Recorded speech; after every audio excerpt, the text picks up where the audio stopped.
we're sort of in this new chapter of confidential computing, and really, you've heard a lot about it, but the inflection point really has been AI. The massive change that we've seen over the past few years in people's embrace of confidential computing is just been crazy over the past 2 or 3 years. Um, of course, the reason is that we need to use AI in a privacy-preserving manner.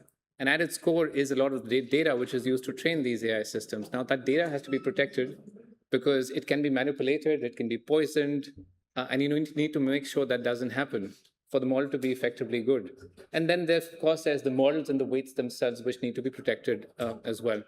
So at its core, you have this AI system with models, data, weights, all of that needs to be protected. Inferencing needs to be done in a privacy-preserving way. And what better to have AI and confidential computing be married at its total, in its true sense. So what is confidential AI? At its base, there's confidentiality. You've heard about it. There's isolation with respect to VMs and other VMs running on the same system. And there's integrity and verifiability. All of that comes through attestation. And all of this results in being able to run inferencing agentic workloads in a privacy-preserving manner. So we're here to talk about how real companies are using confidential computing and AI systems and building things which were really hard to do previously. So you'll see some examples of what folks are doing, along with a few demos as well. There is this company, AI Genomics. It's in the AMR space, or AMR stands for antimicrobial resistance. What really happens is that in a lot of hospital settings, people get treated with a host of antibiotics, antivirals, and over a period of time, they can develop resistance to these drugs. Now, a good use of confidential computing beyond the business side of things is if it can actually help us improve our health and the healthcare of our loved ones. And with confidential computing, what this company is doing is it's ingesting data, healthcare data from different institutions across the world. It's trying to understand how they can better treat diseases and offer reduced AMR resistance. When AMR resistance is reduced, it results in better health outcomes in hospitals, especially for patients who are dealing with serious diseases. So Jonathan Monk, he's the head of bioinformatics at AI Genomics. Let's hear from him as, AI Genomics provides deep epidemiological analysis, linking strains to investigate outbreaks with precision. But the most informative reports often require the most sensitive data: patient age, travel history, and lifestyle factors. AI Genomics customers asked for uncompromising privacy, and AI Genomics delivered. Last year, we shared a vision for a more secure cloud. Today, it's a reality. The entire ID AMR platform now runs on Google Cloud confidential VMs, ensuring that data is encrypted even while in use. In addition, AI Genomics is able to protect its AMR algorithms from misuse and preserve IP.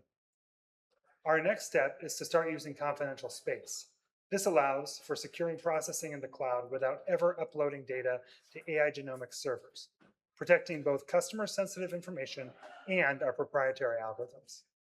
IDAMR isn't just a pathogenomics platform. It's a secure ecosystem where innovation meets absolute privacy. So this is an example of how confidential computing is benefiting our lives, our health in a net positive way as well, which is a great thing about good technology. Oppo is another company. They manufacture devices, mobile phones, etc., and they've been using confidential computing for a while. They've created their private compute cloud offering for their AI-centric use cases. And then there's Cohere. Now, Cohere is building state-of-the-art foundational models that rely on confidential computing, and they're relying on confidential computing to ensure that the private AI inferencing and model protection that their customers need actually happens in practice. So they're using confidential GPUs on GCP today and helping their customers process proprietary data as well as the models with the assurances that those models actually get protected. Symphony is another example. Now, Symphony serves as a central communication hub for global financial entities. They're literally processing millions of mission-critical messages every day. And they've created a vault which is based off confidential space, where they can say that Symphony itself is outside the trust boundary. They don't actually see the messages of what's happening between these different financial entities. So at its core, you have a regular, for example, instance type in a cloud environment where there is no no added protection against the privileged cloud admin. Confidential workloads add that aspect of confidentiality when you turn on confidential computing, which is stronger protections against the privileged cloud admin. And then we build solutions like confidential space on top, which exclude the operator from the trust boundary as well, which essentially means that the operator or the workload owner also does not have access to what's going on inside the TEE. So this is sort of what our portfolio looks like at Google Cloud. At its very base, we have the confidential infrastructure that we've built, which is confidential VMs and GPUs across Intel, AMD, and NVIDIA offerings. We have our attestation service, and now we integrate with the Intel attestation service, ITA, as well. And then on top of that, we have different GCP services that support confidential computing, like confidential GK nodes, Dataproc, Dataflow for streaming analytics, and Vertex Workbench as well. And then we have built solutions and apps on top of that, such as confidential space for things like multi-party compute. So here's how it looks like within our console. This is the cloud console that we have. We have integrations with Gemini Cloud Assist. So for example, if I have a compute-intensive workload, I can say, well, what is the best machine family for me to use within Google Cloud? And the idea is to make it easier for customers to actually do this. Side by side, I can start creating an instance type. And as I create an instance type and I go into security, it's a single button. It just says enable confidential compute. You'll click it and you'll be presented with a couple of options. So in this case, you can use AMD SCV, you can use AMD SCV SNP, or TDX. Gemini Cloud Assist suggests the C3 series is the best optimal machine family to use in this specific case. So we're just going to select TDX. And then that's going to default to the machine family, which is available in that specific region. In this case, it's going to be C3. So all I need to do is I press confirm, and then I can actually create that instance type. Or I can actually go back to the machine configurations and select GPUs. So in this specific case, I can go back and click on GPUs. There is this, so I'm going to select the H100 here, which is available. And it automatically defaults to the machine shape, which has confidential computing on it. And just by doing that and pressing create, I can create a confidential VM with GPUs, specifically in this H100 example. Great. So our journey really continues. Our goal is to make confidential computing accessible and available everywhere. And so we have a couple of launches that we want to talk about. We've published some of these launches earlier today as well. The first one is confidential C4. So we're expanding our Intel footprint. We had the C3 machine family, which was based off the 4th generation Xeon processors. C4 is based off the 6th generation Xeon processors, and that's in preview. That's in preview now, and then going to GA very shortly. This includes support for Intel AMX as well, which is advanced matrix extensions. It's CPU-based acceleration, which a lot of folks can actually take benefit from, especially for agentic workloads. Live migration support is now available on some of the AMD families, specifically C3D as well. And then we have the prompt encryption SDK that Ranjit is going to talk about a little later. But there's one more thing. I really often get asked this question: how do we make confidential computing on GPUs more accessible and available? And I'm really happy to announce that today we have the confidential G4, which is powered by the NVIDIA Blackwell series RTX Pro 6000, available in preview globally. So it's not there in a few regions. It's available everywhere RTX Pro 6000 is available from a Google Cloud perspective. There's no code changes required, and there's minimal performance impact. So it's really our journey towards making confidential computing on GPUs a little more accessible to everyone. We've talked about it in more detail. So there's a QR code there. You can scan it and you can read more about what we have to say. So with that, let me invite Ranjit, who leads engineering for confidential computing at Google.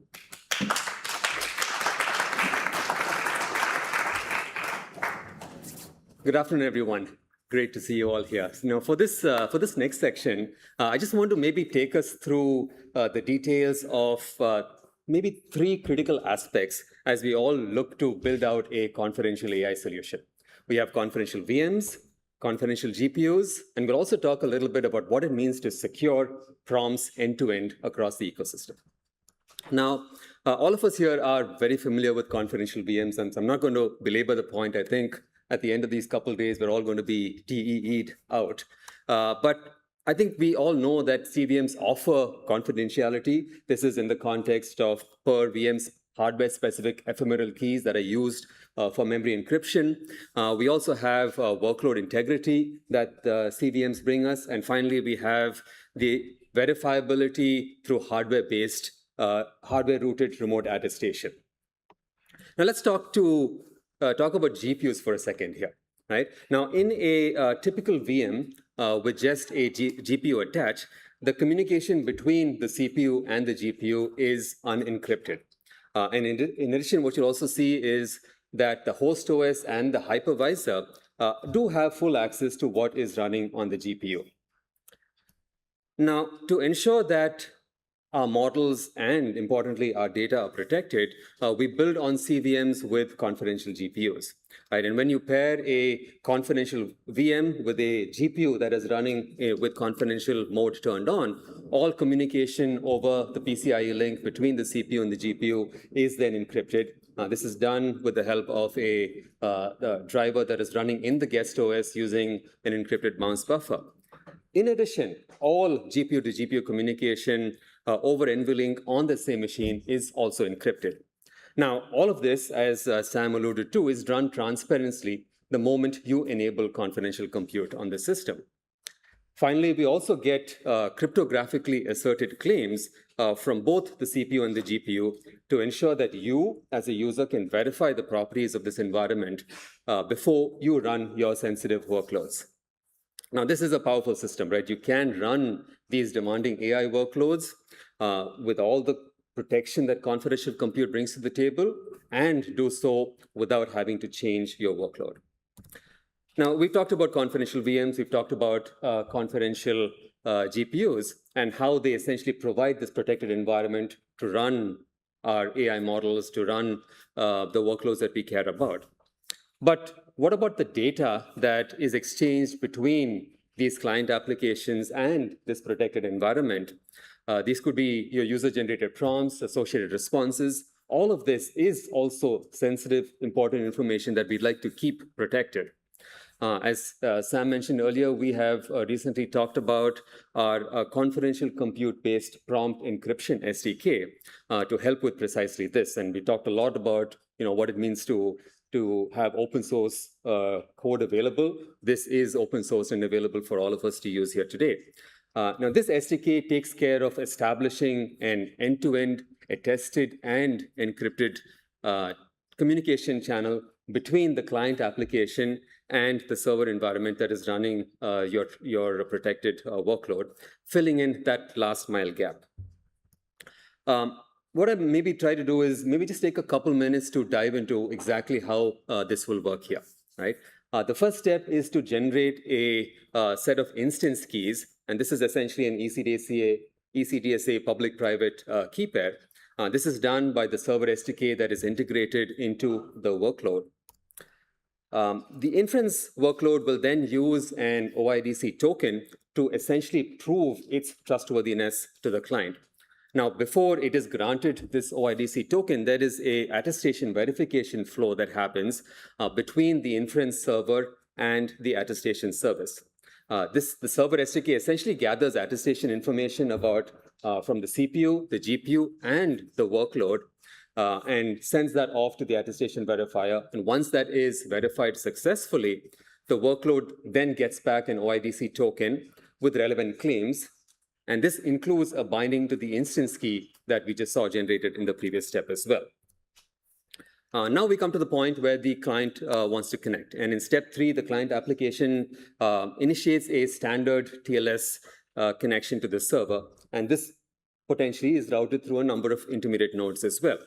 Now, once this TLS connection is established, the client and server SDKs independently extract session-specific keys that will be used to eventually verify the TLS endpoints as well. In step 4, the server SDK then packages the OIDC token, the instance public key, and a session signature and sends it over to the client. Now, the client SDK, in this case, receives all of this attestation information, and it executes a multi-step validation process. First, it verifies that this OIDC token is actually valid. And this cryptographically verifies that the server is actually running in a trusted execution environment. Secondly, if the signature verification that is sent by the data over all of this passes, it proves that the application server is essentially running on the same endpoint that shares the active TLS session. And this helps prevent simple replay or man-in-the-middle kinds of attacks here.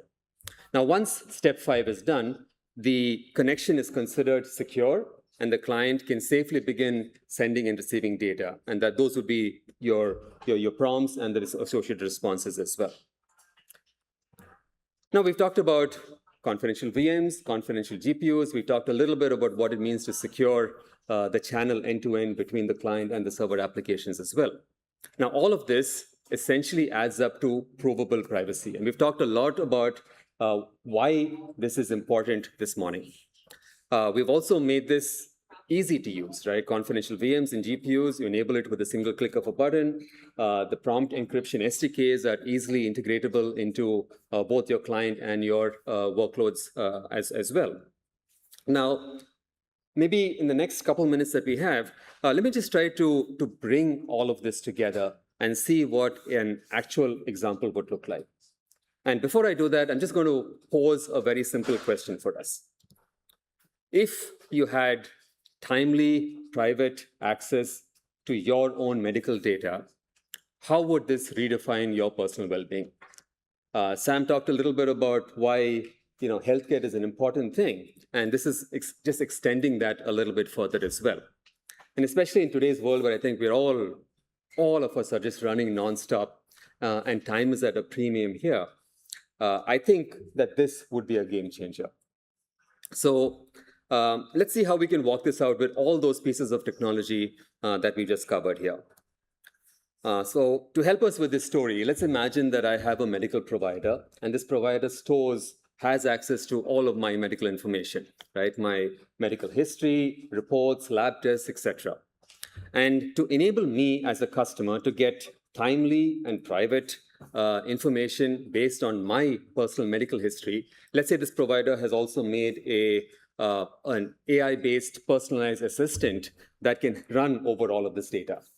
Now, in a non-confidential based workload, this would essentially be an inference workload that is running in an unprotected environment on an unprotected VM. And in addition, all prompts and responses exchanged with the server would essentially be in the clear. Yes, there will be TLS, etc. But if you wanted to, there are ways to be able to get access to that data.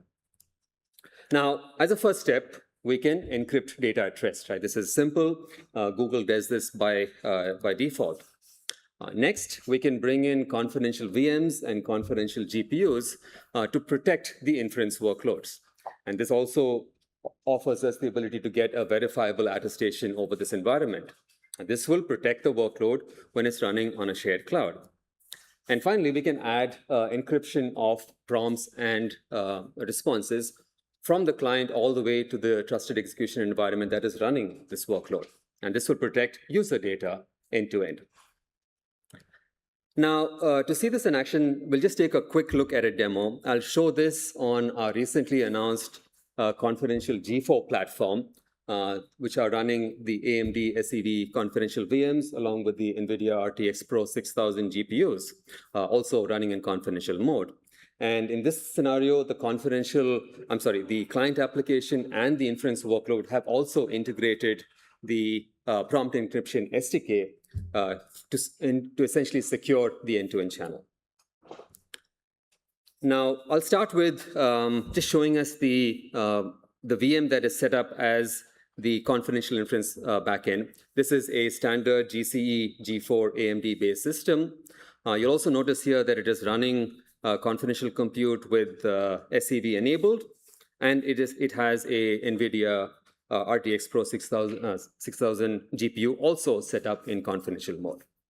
So as we talked about here, we're going to go back to our demo scenario, and I'm going to engage with my medical provider through my unimaginatively named medical assistant application. Now, my provider has set up a policy here to require very specific confidential compute-enabled hardware and software. Now, in this first example here, what we'll try to do is essentially connect to a server that is not running in a confidential environment. What you'll notice here is that, and this could be accidental, it could be malicious, but what you'll notice here is that the client is unable to verify that the server is actually running in a confidential environment. It is therefore unable to establish a communication, and my prompts are disabled. And this shows the power of verifiable attestation protecting me as a user of the system. Now, in the second scenario, we'll move to where the client application is connected to an actual confidential backend. This is the exact same policy that I have here. And in this scenario, what we'll notice is that the connection is successful. Both my CPU and my GPU claims are verified by the Google Cloud Attestation Verifier service, and I have confidence that I am talking to the right backend in this case. And now I can actually check for timely information that is cross-referenced with my own personal medical information, and that is stored securely by my provider. Now, I'll tackle a scenario that is likely very familiar for all of us, right? We are all here. We're going to be doing a ton of walking over the next couple days. What you'll notice here is the assistant is processing my medical history, cross-referencing it with environmental data that it is seeing, and giving me some clinical advice. Now, because this is running in a TEE and we have that secure channel established, all of this information is protected. No telemetry logs, model trainers, my CSV is going to know anything about me fracturing my ankle or fraining my ankle last month. And secondly, I can go a step further here, right? Go back to my medical information. I'm faced with a tough choice about dessert options this evening. What do I want to do about that, right? What you'll notice here is that this AI assistant is analyzing critical medical information, my A1C numbers, current prescription dosages. In a standard environment, I might hesitate to type some of this in. But in a confidential-based environment, I know that I am protected, my data is protected, and that nobody in the middle has access to any of this information. Now, as you've seen, all of this is sensitive information, right? And at least to me, this seems like the holy grail of personalized healthcare, right? The assistant has linked my personal activity, linked it with real-time available environmental information, and is giving me up-to-date, pertinent advice about what I can and cannot do. I think this is the power of confidential computing, right? This enables use cases that may not have been possible or may not have been easily possible before, and truly is an opportunity for us to enable and improve our lives, enable and improve our customers' lives as well. To wrap up our session today, we've covered 3 critical aspects of what it takes to build a confidential AI-based solution, right? We've talked about VMs, confidential GPUs, and securing an end-to-end channel to ensure that our user data remains secure. As Sam also mentioned, we've talked about a number of building blocks here. We have infrastructure that is based on hardware-based building trusted execution environments that provide things that we've talked about: confidentiality, integrity, and verifiability as well. We build on this foundational infrastructure with a bunch of services that are also confidential enabled. And finally, we have building blocks that are used for confidential applications as well. Confidential compute is both an unblocker and an accelerator, right? It helps us unlock the power of AI, but doing so in a privacy-preserving manner as well. To wrap up, Sam and I just published a blog earlier this morning as well that touches upon all of these topics and a little bit more as well. I definitely encourage you to take a look at that. We'd also love to connect with you a little bit more as well. Our time is up for the day, but we'll be around here, and we'd love to continue the conversation as well. Thank you all very much. Have a great rest of the session.